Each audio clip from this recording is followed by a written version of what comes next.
Hello there and welcome to Marketing Edge on TV, Nigerians' leading initiative in the business of brand management and in the management of brand business. It is a 30-minute wholesome package that comprises brand news, branding focus, and industry conversation, all in a mix, encompassing thorough and in-depth, all aimed at promoting the branded year. I'm Ogali Abikele Mafu.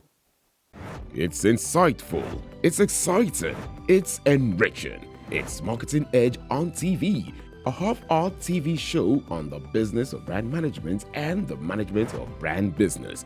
Marketing Edge on TV is a potpourri of juicy and exclusive industry news on brands, advertising, media, PR, brand and focus, industry conversation, and the entire gamut of integrated marketing communications business.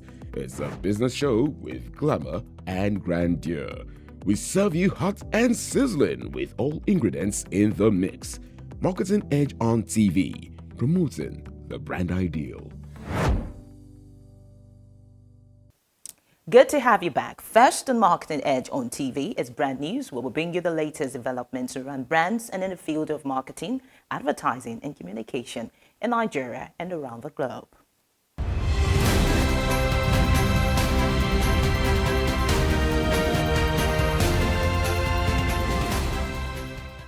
Now on brand news. The Advertising Practitioners Council of Nigeria, APCON, has indicted multinational companies and conglomerates over the refusal by the Advertisers Association of Nigeria, ADVAN, to support the ongoing reforms in the Nigerian advertising subsector tagged the Advertising Industry Standard Practice (ISOP). Declaring its position faulting the rejection of ISOP by ADVAN, APCON, the regulatory agency of the federal government, said the formulation of ISOP followed all constitutional requirements in due consultation with all stakeholders. The advertising regulator, in a press statement signed by the registrar, Dr. Olalekan Fadolapo, noted that ISOP was instituted to revolutionize the advertising industry in Nigeria and set it apart with international standards, adding that the industry standard of practice is aimed at eliminating sharp practices and unethical behaviors that stifle the growth of the industry and country at large. The Ekiti State government has unveiled its plans for the 34th edition of the National Festival of Arts and Culture, NAFEST 2021. The plans were made known at the World Press Conference held recently in the state in a bid to keep the public abreast of the preparations. The festival, which is slated for 13th to 20th November 2021, is aimed towards uniting the cultural entities that form the celebrated diversity of the Nigerian nationhood. Highlighting the key points of its plan at the press conference, Professor Rasak Ojo-Bakare, the Commissioner for Arts, Culture and Tourism Ekiti State, said the vision of the state government is not just to host festivals, but to set new standards for future hosting by other states. One of the Nigerian's leading creative advertising agencies, known as ARC Communications Limited, has emerged as the only West African agency to win an award at the recently concluded Laurie's Creative Week 2021, the most coveted award event across Africa and the Middle East. Lewis Arc Communications was awarded a bronze in the print category for a campaign called the Stop Cut Project for ASIN, an NGO. The campaign, which is focused on tackling the age-old cultural practice of female genital mutilation by creating awareness about its existence and harm, aimed to enlighten the enablers, perpetrators, and sympathizers of the act, as well as its consequences on the mental health of victims and legal consequences for the enablers and perpetrators. Practitioners in the out-of-home subsector have expressed satisfaction in the performance of outdoor activities in the last quarter, as companies and brands have shown keen interest in exploring outdoor advertising for campaigns.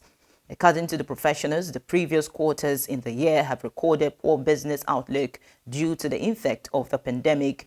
But with the relaxation on COVID-19 lockdown, business in every sectors of the economy have been recording improvements in their marketing efforts.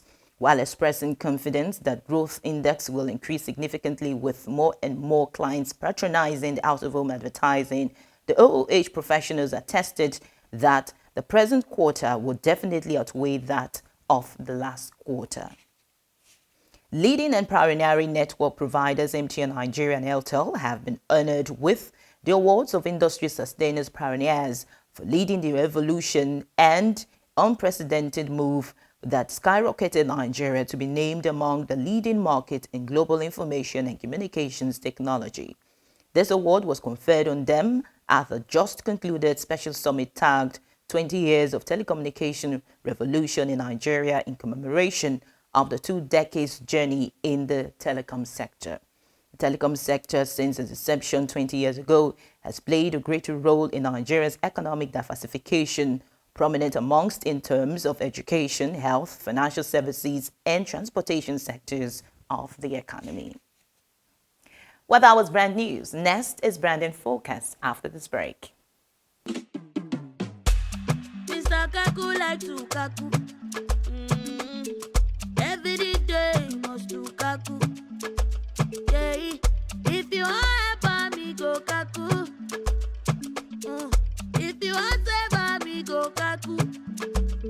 Every time he like to reason. Even free things he go bad easy. Glow is there for you in every season. You don't have to over easy. Glow, better get that. Glow, oh that better. Glow, better get that. Glow, oh that better. Glow, better get that. You don't have to be a Mr. Kaku when it comes to data. Get a Glow MiFi for 12,000 Naira and get up to 60 gigabytes data free.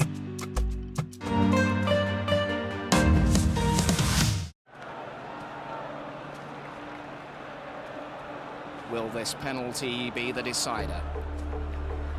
What's going through the player's mind here? You could cut the tension with a knife. Is there one more twist in this long, rocky road to the final? And here's the kick, and he scores! They've taken the win, they're through. Don't worry, my boy. There's always a next time. Yes.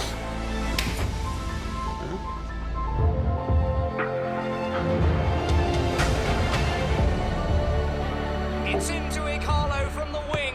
Join the winning team and stream every match with Glow special data plans.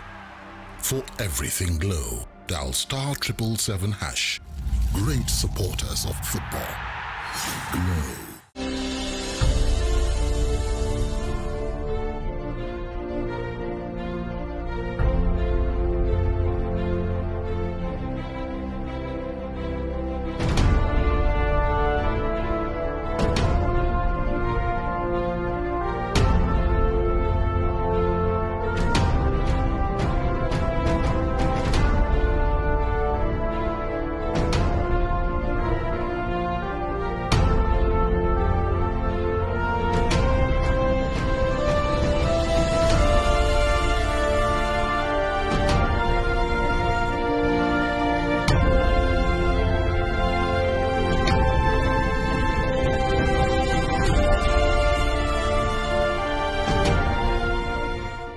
Marketing Edge on TV, promoting the brand ideal.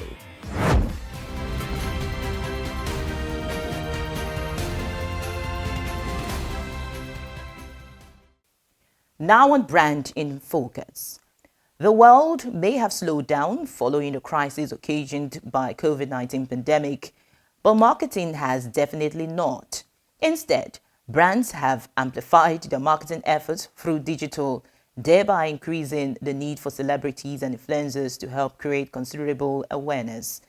According to Charles Akin and Martin Block in their seminal work, Effectiveness of Celebrity Endorsers, Journal of Advertising Research, 1983, celebrity endorsement are a popular way for marketers to promote their brand's products and services. By transferring the positive image and characteristics of a celebrity onto a brand, marketers aim to trigger customers' intent to purchase or use the endorsed product or service. However, despite the effectiveness of celebrity endorsement, only a few celebrities are squeaky clean. From salacious stories to rape to drug to stealing and fisticuffs, research has shown that firms tend to suffer financially when a celebrity endorser becomes mired in scandal. But how companies react when an endorser is caught up in scandal determines the success or failure of their brands. Companies that engage with a situation and handle it well don't just curtail the bleeding, they come out ahead. Recently, one of the African's A-list celebrities publicly confessed and apologized to her team and fans following the release of a sex tape, which she hinted in an interview was being used to blackmail her. Meanwhile, no financial statement has been issued by any of the brands she endorses in or outside Nigeria. This invokes a fundamental question: how much do Nigerian brands worry about endorser scandals? Understandably, established brands tend to evaluate a crisis by seeking advice from the marketing team, ad agencies, insurance carriers, and lawyers before taking a decision on an endorser to avoid a rush to judgment. Before now, A-list celebrities had an aura of invisibility. Social media has changed things pretty quickly. It makes bad news travel more quickly. Consequently, advertisers look differently at the endorsement journey. Moral clauses or new endorsers have gone from being very general, if they existed at all, to being highly detailed.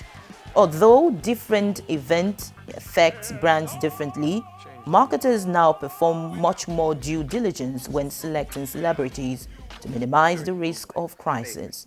An extramarital affair might not be as damaging as a criminal offense. In fact, some brands such as Nike are known for hiring controversial celebrities, and when something happens with one, it is much more patient, while others are more likely to cut off and run.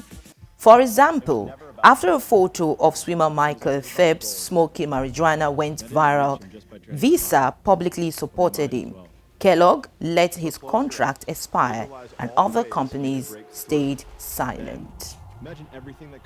In all, the best approach is to invest in the selection process of a celebrity or influencer and then draw up a contract with a strong moral clauses and the ability to exit quickly if necessary. Well, that was Branding Focus. Next is Industry Conversation, where we have conversations and discussions with industry thought leaders who have been tremendously relevant in the business of brand management and, of course, in the management of brand business. Well, today on Industry Conversation, we'll be speaking with the lead consultant at Astol Integrated Marketing Limited, Mrs. Tulokbe Medebem, after this break.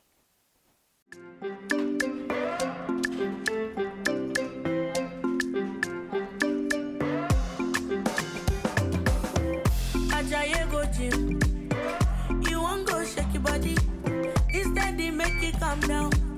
Eat the farm, say it's happy. You want to grow 6 packs in a day. I beg you not to pass your power.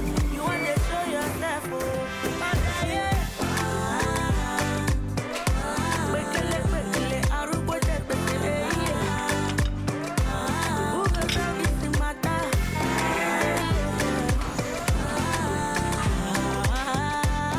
Whatever your size, find it with the new Airtel data plans. Dial *141# now to get the plan that suits you.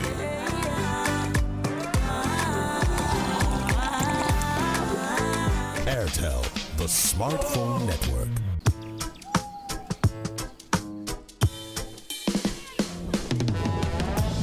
Here today, gone tomorrow. 'Cause you volatile like the water, and you promise what you don't know.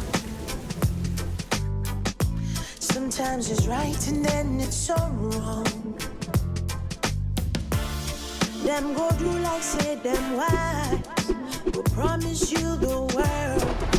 My brother, all now was you.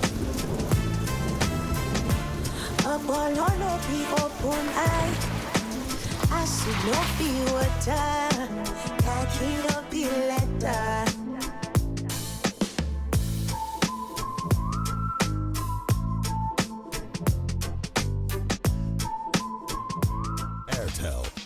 Smartphone Network.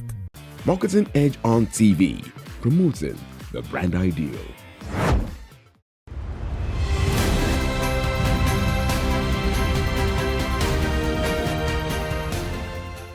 Hello there and welcome to Industry Conversation, a segment on Marketing Edge on TV, where we interact with industry thought leaders who have been in the business of brand management and the management of brand business.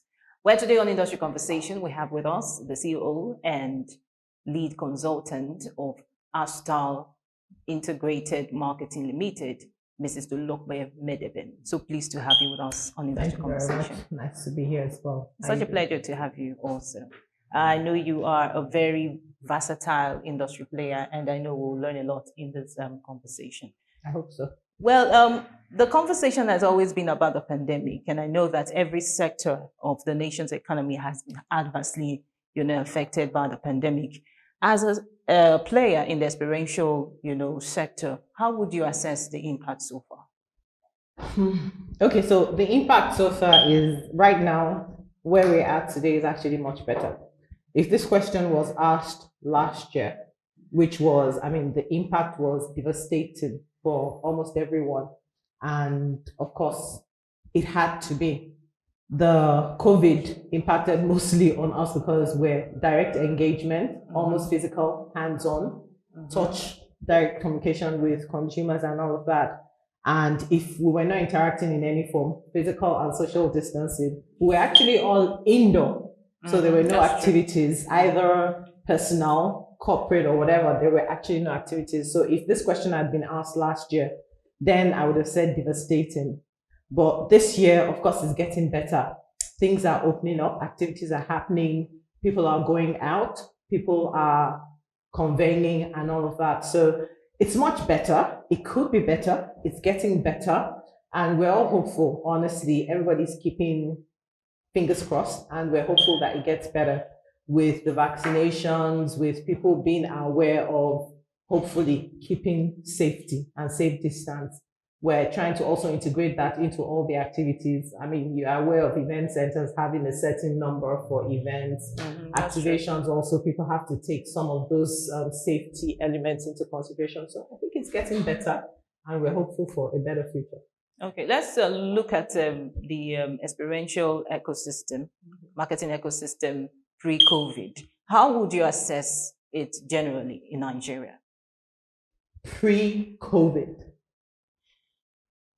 So right now, the experiential ecosystem, so to say, was within the marketing communication sector, had as much as it's still underexplored, so to say, also was becoming, because one of the things being on X-Man, the Experiential Marketing Association committees, different committees and all of that, you get to learn a lot more, and you get to find out that what we actually contribute to the economy in terms of freelance hire that we do, in terms of activities and all of that we run, is actually a very major impact on marketing communication ecosystem, so to say. Okay.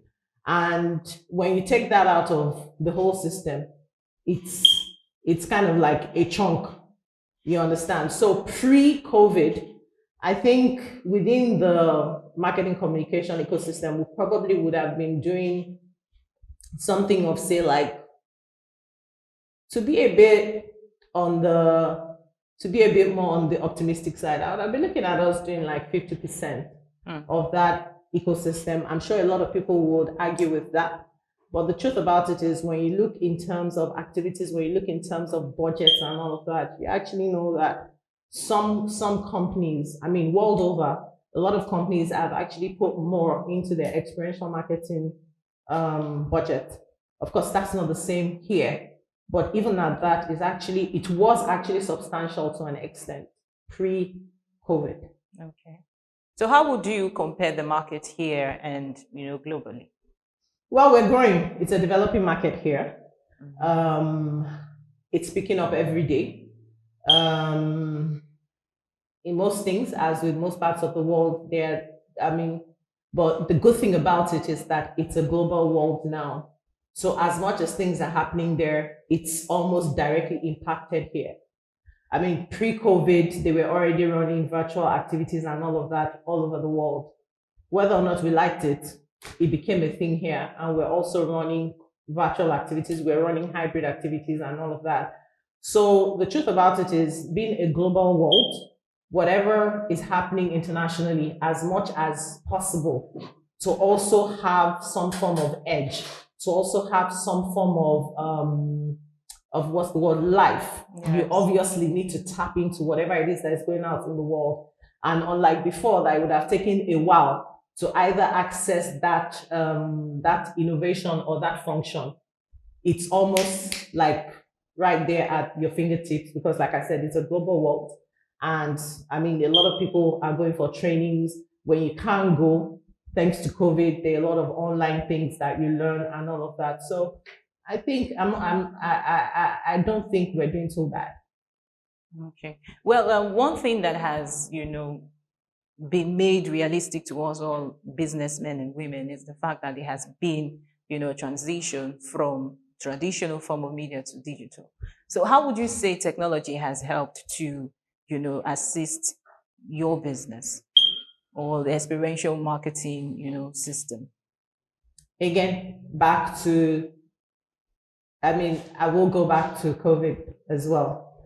Ideally, experiential marketing, part of experiential marketing also would be some form of digital, because obviously you need to amplify whatever activities that you're doing to the world, leveraging digital in terms of social media, in terms of the Internet of Things and all of that. But then with the advent or with the pandemic, it became integrated, because then you had to also, apart from amplifying, you had to then integrate the immediate too. And so when you're integrating it, you're also amplifying. So then you needed what? Technology. And then aside of technology, then you also look at the Internet of Things. Whilst you are recording, you are looking at, how am I going to get this across? What am I doing with this? So when you're doing that, you bring in together different elements of technology. And every day things are being developed that actually makes technology integral to experiential. Yes. I mean, I received an email recently about I don't know if I'll call it an app, but essentially what it's trying to do is to even make your virtual activities more realistic in terms of turnaround time with the consumers, how they get to engage more. You have things like the Grammys and all of that, actually having virtual runways and all of that. Wow. You have them. Pardon? I said that's interesting. You understand? So these are the things, and at the end of the day, in technology integrates all of this for us. And hey, whether or not we like it, it's something that has evolved. It's something that's integrated into what we do, and it's something that, if you want to move on, I mean, they say innovate or die.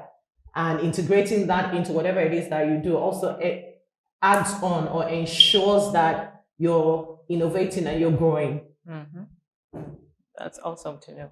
Well, moving further, let's look at how all of this has affected the client and agency's relationship. Okay, so one of the things I then found out or realized is, I mean, I'm not sure if you use the word relationship, but I mean, using us as a company, I can say that one of the things that has kept us in business so far during the pandemic, and even as we speak right now, has pretty much been relationship. Okay. I mean, all through the pandemic, I mean, towards after we all resumed and we all sat down in our first meeting when we resumed, I think that was May, sometime in May. The resumption for most people was May 4 or something, and then we came in a week or 2 weeks after that. And we all sat down in the boardroom and looked at ourselves. So guys, what next? And well, we don't know, but we'll see how it goes. And then we put through calls. Oh, so we're back. We were still working. And most of our clients at that point were actually working from home, so to say. And then we started to get calls. So we need to do stuff. We were not presenting stuff. If we had to present, it was online and all of that. But at that point, the people that actually kept us working were those clients that we actually have had relationships with. And strangely, this year, based on word of mouth and relationships, not like we were working with them before, we got a couple of new clients as well. And like I say to people, whether or not we like it, collaborations are a major element in where we are at today. Okay. We all need to come together to find ways that we can collaborate to ensure that we all grow. Because at the end of the day, if somebody holds on to everything and think that you will grow alone, whether or not you like it, down the line somehow, it's going to affect not only you, but everybody else. But when we're able to come together, do collaborations, work together, of course, we're competition, but working together also means that we're putting back into the ecosystem that you mentioned earlier. And then we're all able to grow and develop not only our personal businesses, but we're developing the industry and we're also developing the country as a whole at the end of the day. Okay. So what would be your position on the decision of some of our clients, your clients, to reduce advertising spend? Or perhaps to redirect direct advertising spend to other areas where they feel that they will get more value for their money? Well, there's nothing honestly we can say or do about that because you use the word where they feel they will get more value for their money. And at the end of the day, it all goes back to one thing that I always say to my colleagues in the office as well as my colleagues generally. Okay. At the end of the day, if the client actually feels that you are of value to them, you become not only an agency, you become a partner. What they will probably want to do is be how do we readjust to fit everybody in. But if they look at you and think that you're of no value, then they can do that cut. I don't know if I'm making any sense. Yeah, sure. And that then goes back to that relationship that we had mentioned earlier. Because for me, relationship, and I say to my people that our clients are not just clients. They're not people, yes, they pay our bills, but that's not what it is. As far as we're concerned, most of the people that we work with are our partners. And in being partners, it's a symbiotic relationship. So we get to understand ourselves, we get to get into ourselves and all of that, and we get to deliver some level of value such that at the end of the day, if they have to make cuts, we will not be the first. Marketing Edge on TV, promoting the brand ideal. But that's much we can take on Marketing Edge on TV. Do well to join us again same time next week for another exciting conversation. I'm Ogalia Bekele Maferu. Bye for now.